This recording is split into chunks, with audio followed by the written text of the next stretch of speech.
Imaginez la scène, un énorme camion, un de ceux qui livrent des colis de luxe, s'arrête devant ma porte le 20 décembre. Le chauffeur commence à décharger des caisses et des cartons, truffes, viande de première qualité, fromage français importé, homard, huîtres, beurre de truffe. Au début, je pensais qu'il s'était trompé d'adresse. Jusqu'à ce qu'il me montre la facture, la destinataire, Ludmila Vasilievna, ma belle-mère.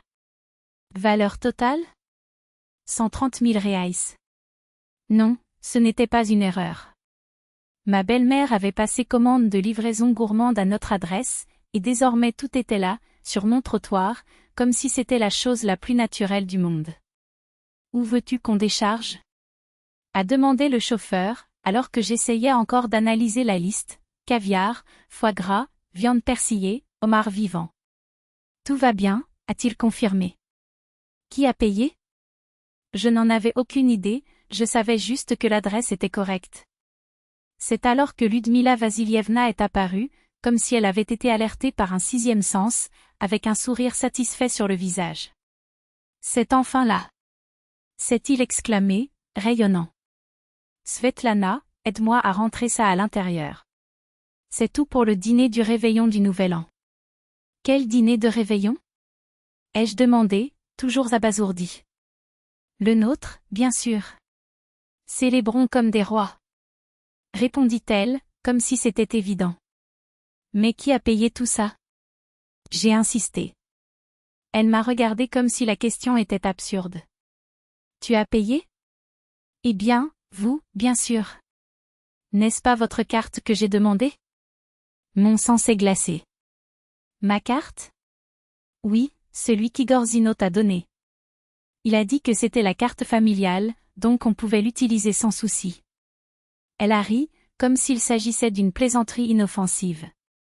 Il a dit, maman, n'économise pas, commande seulement le meilleur pour la nouvelle année. Après tout, c'est une fois par an. Mais il y avait un détail, cette carte de famille était en fait ma carte de salaire. Et mon mari, dans un geste d'une générosité douteuse, l'avait remis à sa propre mère, l'autorisant à dépenser à sa guise. 130 000 reais. Mon revenu mensuel entier plus les économies que nous avons économisées au prix de tant de sacrifices s'est évaporé en délices dont nous ignorions même l'existence. J'ai immédiatement appelé Igor. As-tu donné ma carte à ta mère pour faire des courses? Ai-je demandé en essayant de contenir ma fureur. Je l'ai fait, répondit-il, comme si c'était normal. C'est le réveillon du Nouvel An, Svetlana. Ça doit être spécial. Spécial n'est pas synonyme de 130 000 reais, Igor. Ta mère avait dit qu'elle allait en dépenser 120, mais elle l'a dépassé de 10 000 rien que pour le caviar et le homard. Ah, j'ai dû exagérer un peu, a-t-il admis en riant. Mais regardez le bon côté des choses, la table sera superbe. Incroyablement chère, oui. Et le pire, je n'avais pas cet argent. Ce que j'avais, c'était une limite sur la carte, c'est-à-dire une dette monstrueuse auprès de la banque, qui s'imposait désormais sur moi.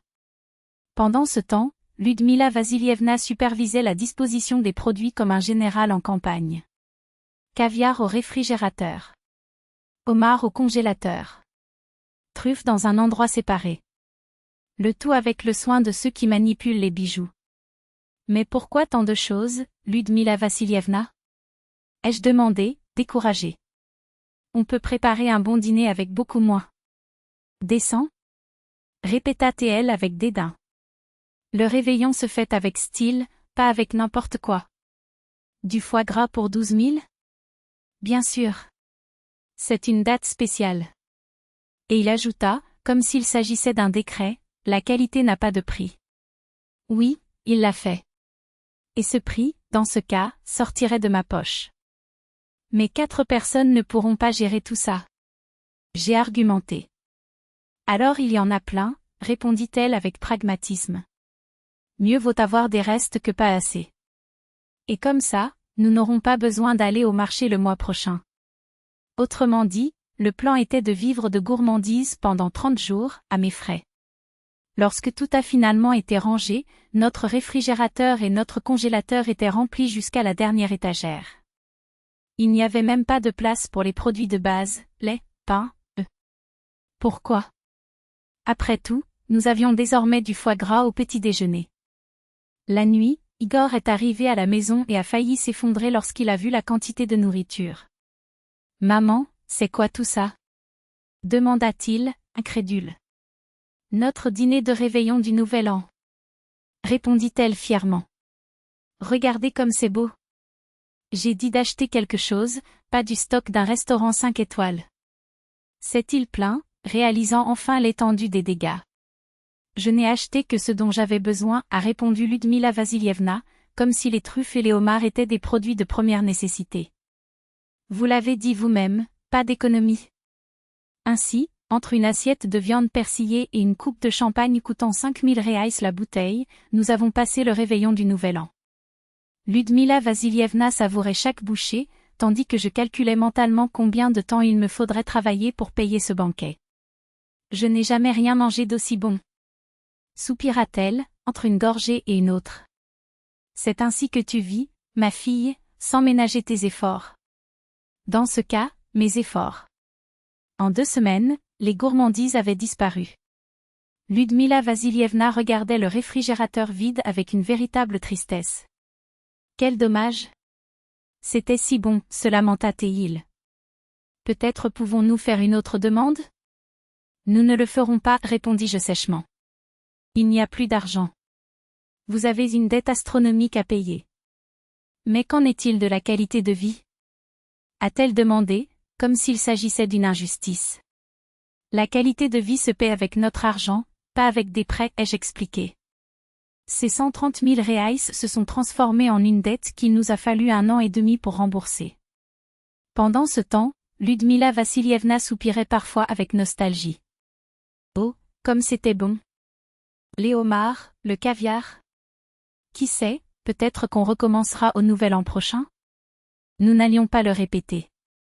Et à partir de là, une leçon s'est imposée, lorsqu'un mari dit à sa mère « n'économise pas, n'achète que le meilleur », et qu'il lui remet pour cela la carte de sa femme, ce qui l'attend, ce sont des maux de tête, des factures interminables et la certitude que, pour certains, famille est synonyme de carte blanche pour dépenser ce qui ne t'appartient pas. Parce que les fêtes passent, mais les dettes? Cela reste. Et celui qui paie l'addition, au final, n'est jamais celui qui s'est le plus amusé.